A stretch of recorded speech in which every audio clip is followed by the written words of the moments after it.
마세요. 하지 마세요. 한 장만 하지 마세요.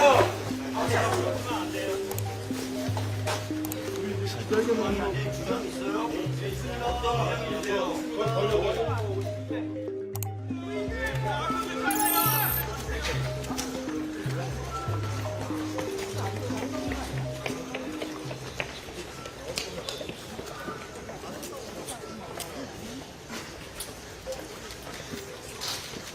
잠깐 보겠습니다. 잠깐 보겠습니다.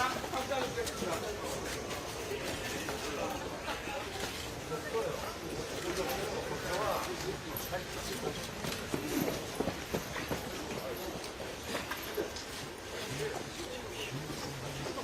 하지 마세요. 하지 마세요. 한 장만 하지 마세요.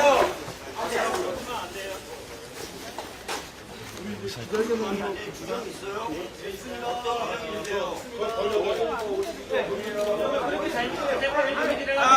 출발하겠습니다. 길 펴주십시오.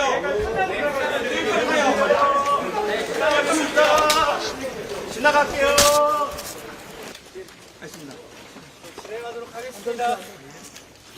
박정훈 대령님, 해명 사건 항소심 2차 준비기일 공판전 기자회견 진행하도록 하겠습니다.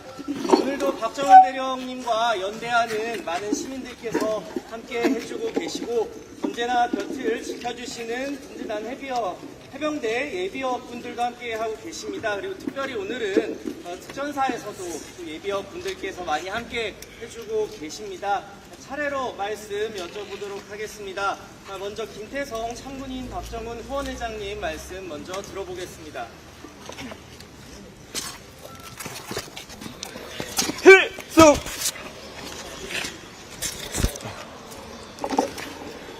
먼저 귀한 시간 내셔 이 자리를 빛내주신 여러 의원님들께 감사드립니다.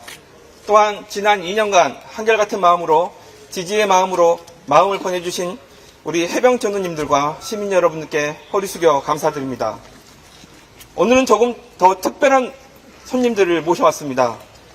대한민국은 삼면이 바다로 둘러싸인 나라로서 지리적 특성을 고려하여 해상에서 철옹성 같은 적의 해안 방어선을 뚫고 육지로 전투력을 투사할 수 있는 특수목적군이 필요했습니다.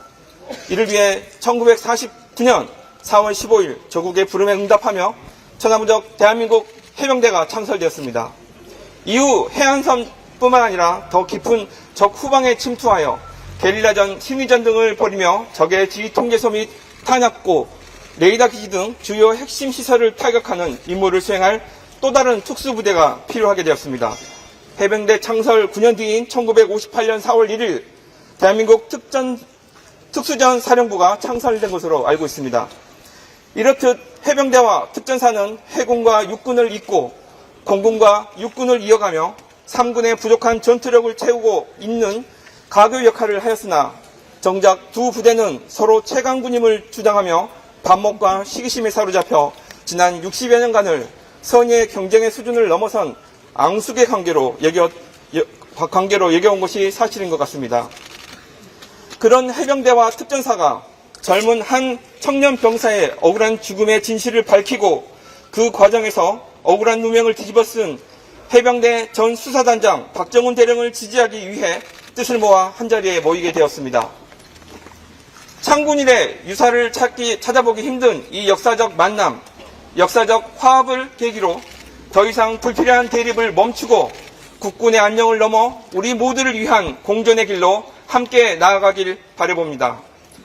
또한 이번 12.3 내란 계엄에 대한 헌법재판소의 판결문에 언급되었던 바와 같이 소극적 임무 수행으로 내란 계엄을 멈춰 세우는데 적지 않은 기여를 했던 수많은 특전사 전우분들의 명예도 하루빨리 회복되어 우리 해병대와 함께 오만의 선을 넘지 않는 자신감으로 오직 조국과 민족의 평화를 지키는데 앞장설 수 있으면 좋겠습니다.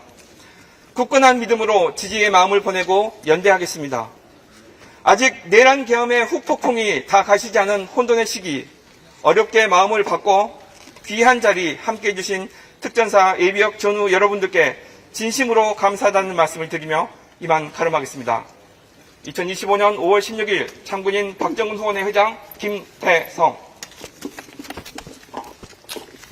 이어서 오늘 말씀하시면서 이어서 방금 말씀하시면서 소개해주신 특전사 예비역 말씀도 듣도록 하겠습니다.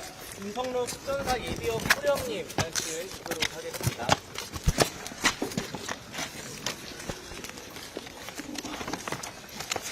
안녕하십니까. 대한민국 특전사 예비역 소령 임성록입니다. 저희는 해병대와 특전사가 대한민국 최정예 부대라는 자부심이 있기 때문에 앙숙관계는 아니고 좀 거시기하게 껄끄러운 관계가 유지됐었습니다. 그런데 지금과 같이 국가 안보의 최위기에서는 하늘 아래 한마음 한뜻으로 모여야 된다는 공감대가 형성이 돼가지고 오늘 이 자리를 같이 했습니다. 그리고 국가 재재난 시에는 저희 해병대나 특전사가 국민의 생명과 재산을 지키기 위해 제일 먼저 투입돼서 국민을 구해왔습니다. 그런 숭고한 임무 수행을 하다가 순직한 젊은 해병의 죽음을 자신의 권력 유지 및 출세로 발판을 삼으려고 했던 그 잘못을 바로잡고자 했던 우리 박정훈 해병대령의 정의감이 결국에는 항명죄라는 누명을 쓰고 이렇게 고통을 받고 있습니다. 그런데 12.3 국가 비상계엄 시에 저희 특전사가 졸제 투입이 돼가지고 5.16, 5.17, 이번 12.12, 또 12월 3일에 그런 그 아픔을 또 되새기게 됐습니다. 거기에 대해서 저희들은 처절하게 반성을 하고 있습니다. 우리 국군 역사상 최초로 저희 대한민국 특전사와 해병대가 국가 안보를 위해서 연대하고 힘을 같이 합니다. 비록 맡은 임무가 틀리고 정치적인 지향점이 다르지만은 우리는 국가 안보를 지키기 위해서 또 국군의 명예 회복을 위해서 같이 하기로 했습니다. 불법 명령에 저항한 정의로운 한 해병장교의 숭고함이 저희들 가슴을 울렸습니다. 그리고 12.3 불법 비상계엄 사태로 실추된 국군의 명예까지 같이 회복을 하고자 저희가 같이 합니다. 12.3 불법 계엄 당시에 곽종군 저희 특전사령관과 특전사 예하부대 장병들이 정말로 합리적이고 이성적인 판단을 했기 때문에 유혈 참사가 일어났지 않은 것은 자명한 사실입니다. 그리고 그들은 자신들의 잘못이 부하들에게 전가되는 것을 제일 두려워하면서 자신들의 책임을 통감하고 있습니다. 거기에 대해 가지고 부하들의 선처를 계속 구하고 있는데 정말 특전사 선배로서 여러분께 간곡히 부탁드립니다. 그들을 용서해주고 안아주십시오. 그게 바로 국민 화합이고 우리 국군의 사기를 올리는 하나의 초석이 되리라고 생각이 듭니다. 이상입니다. 당전!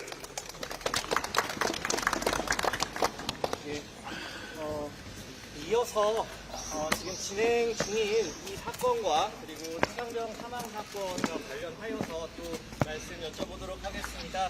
김태훈 군인권센터 소장님 발언 들어보겠습니다.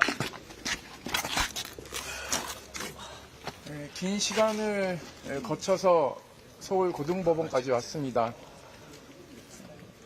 누가 잘못한 것인지 다 알지 않습니까? 누구의 경로에 의해서 한 병사의 죽음의 실체적 진실을 방해하려고 했던 것들이 만천하에 드러났음에도 불구하고 직권남용 수사외압 범죄를 저지른 내란숙의 윤석열은 이곳과 가까운 곳에서 희낙낙거리면서 내란 재판을 조롱하고 본인의 계엄은 계몽이라는 말도 안 되는 정당성을 부여하며 민주공화국을 파괴하고 있습니다. 박정훈 대령이 하루빨리 본인의 보직인 수사단장에 복직하지 못하게 하는 것은 이러한 사법을 농단하고 법치주의를 파괴하는 법비들 때문이라고 저는 생각하고 있습니다. 그것을 준엄하게 심판하고 정의를 바로 세워야 할 사법부가 이제는 내란 동조 세력과 결탁하여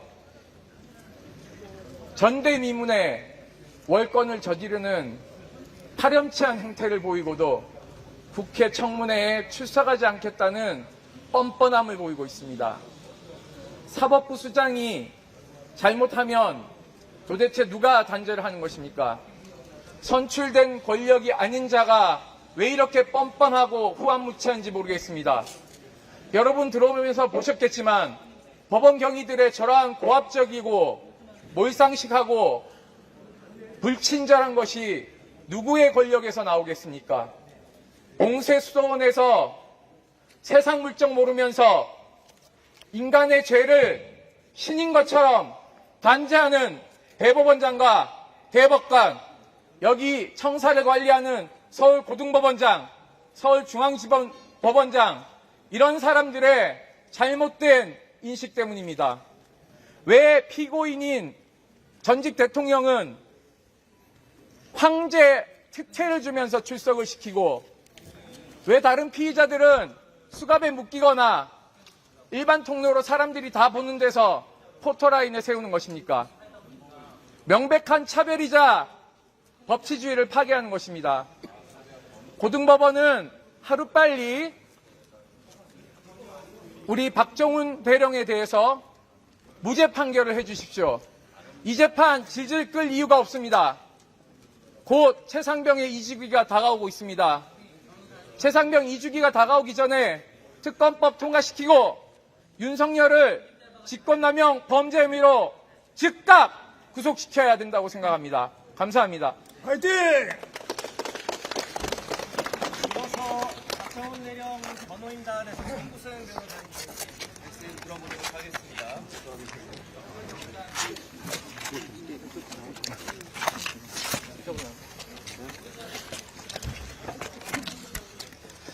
변호인단은 지난 제1차 공판 준비기일 이후 먼저 법원에 대통령의 경로 유무와 주장을 명확하게 정리해달라고 군 검찰에 성명할 것을 요청하였으며 지속적으로 법원의 제출 명령을 무시하고 있는 공수처에 압수수색 등을 신청하였고 이 사건을 수사, 기소, 공소 유지를 한 군검사, 연보원 등의 공소권 남용을 입증하기 위한 증거들을 제출하였습니다. 이에 군검찰은 의견서를 통해 대통령의 경로 여부는 항명죄 성립의 본질적인 부분이 아니다.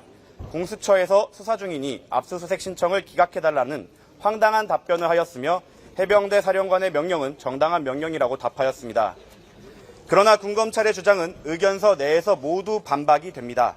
이 사건 항명은 대통령의 경로로 촉발된 수사 외압으로 인한 것입니다. 이에 대하여 윤석열 대통령도 개입을 인정한 바 있으며 통화기록 등 객관적 자료로도 입증된 바가 있습니다.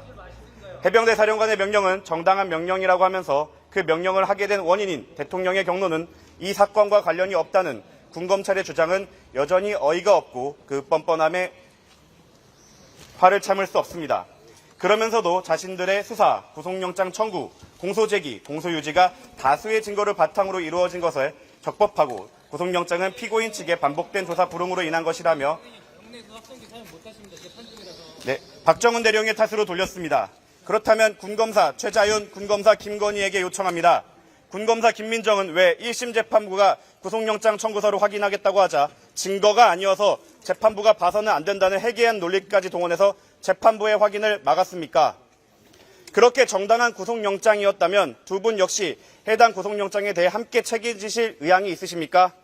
정말로 의견서대로 수사, 구속영장 청구, 공소제기가 적법하다면 같은 군검찰로서 함께 책임을 지겠다고 입장을 밝혀주시기 바랍니다. 한편 저희 변호인단은 박정훈 대령을 수고 대상으로 메모한 노상원의 수첩을 증거로 신청하였습니다.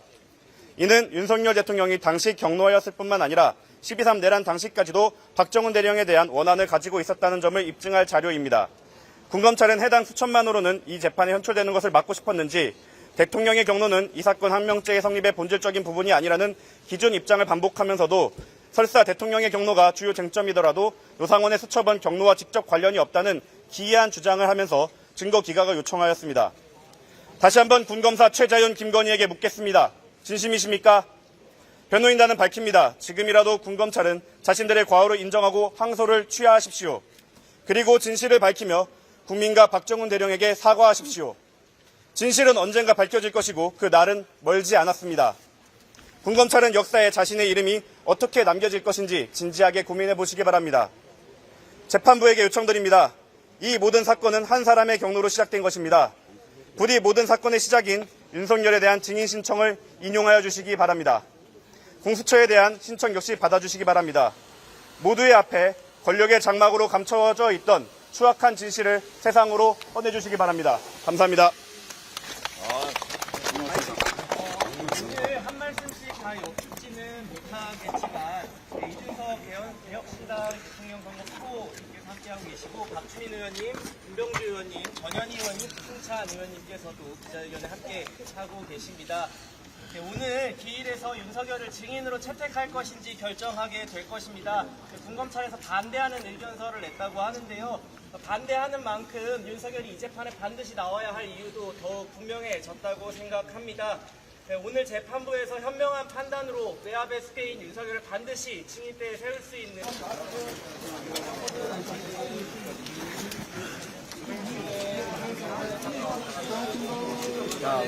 박정훈 대령 명예 회복! 여기서 시위하시면 안 돼요.